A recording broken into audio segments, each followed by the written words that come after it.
De tout temps, les travailleurs se sont battus pour faire valoir leurs droits, par la négociation quand cela était possible, ou, en cas d'échec, par le rapport de force. Le droit pour les travailleurs de revendiquer en cessant le travail, le droit de faire grève, est le fruit d'une longue lutte.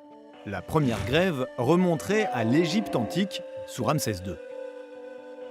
Plus près de nous, la première grève générale du mouvement ouvrier français a lieu à Lyon le 14 février 1834.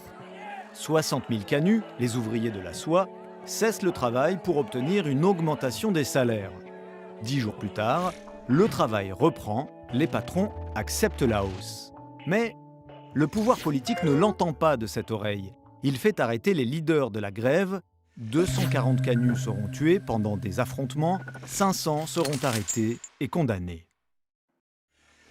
2 siècles de lutte plus tard, le droit de grève est un acquis fondamental de la démocratie sociale. Il est inscrit au préambule de la Constitution de 1946, lui-même repris dans la Constitution de la Ve République. Cependant, il ne cesse de subir des atteintes. Entre réquisition de salariés en grève et service minimum, les tentatives de restriction de ce droit constitutionnel se multiplient. Face à ces attaques, FO agit et agira sans relâche, y compris sur le terrain judiciaire. Pour FO, le droit de grève est l'une des armes dont les salariés doivent disposer dans le rapport de force avec les employeurs ou avec le gouvernement. Cet acquis, comme les autres, doit être défendu et préservé.